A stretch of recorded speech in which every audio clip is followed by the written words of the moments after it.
Yeah, you know what? I saw her. She went that way.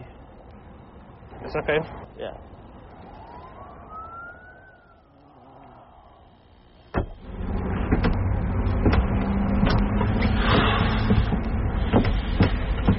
Uy, salamat Hindi mo ako pinahuli sa pulis. Alam mo kasi, napagkamalan lang naman Hindi ako interesado. Umalis ka na dito. Kaya lang kita hindi binuko. Dahil ayokong isipin nila nakasabwat mo ako.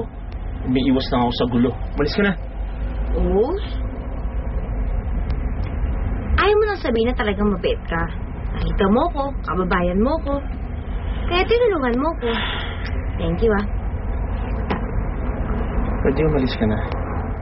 Baka bumalik yung pulis, baka makita ako. Kapag hindi ka umalis dito, talagang pababalikin ko yung pulis na yun. Sobra ka naman. Plastic ka naman.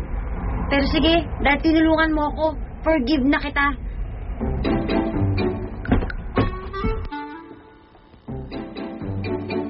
Bye-bye! Goodbye. Sir, di ba siya yung babae na... Sir, line niyo po. Ito po.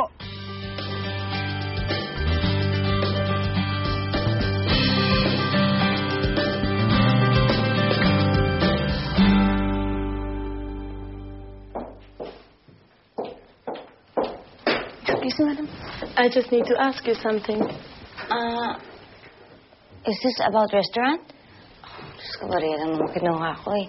I'm sorry. I just want to know if you are extending your stay. I leave Friday. Okay, if you wish to settle your bill now, you may do so. Or you may also pay upon checkout. Okay, now. Yeah, one moment.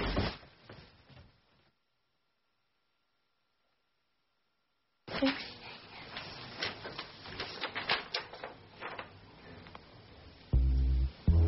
Are you okay, madam?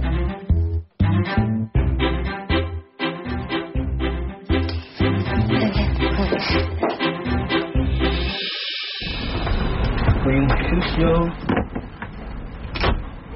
Oh. Mauna ka na sa hotel, ha? Ayusin mo na yung mga gamit ko lang. Alis pa kayo, sir? Bakit? Saan po kayo pupunta?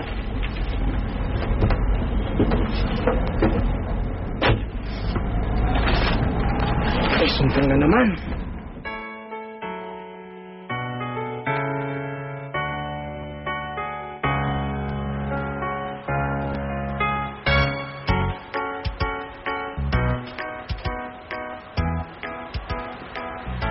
Hello, may I help you?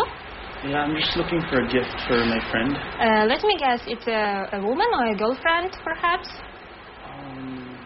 I'll show you something that she may like. Please.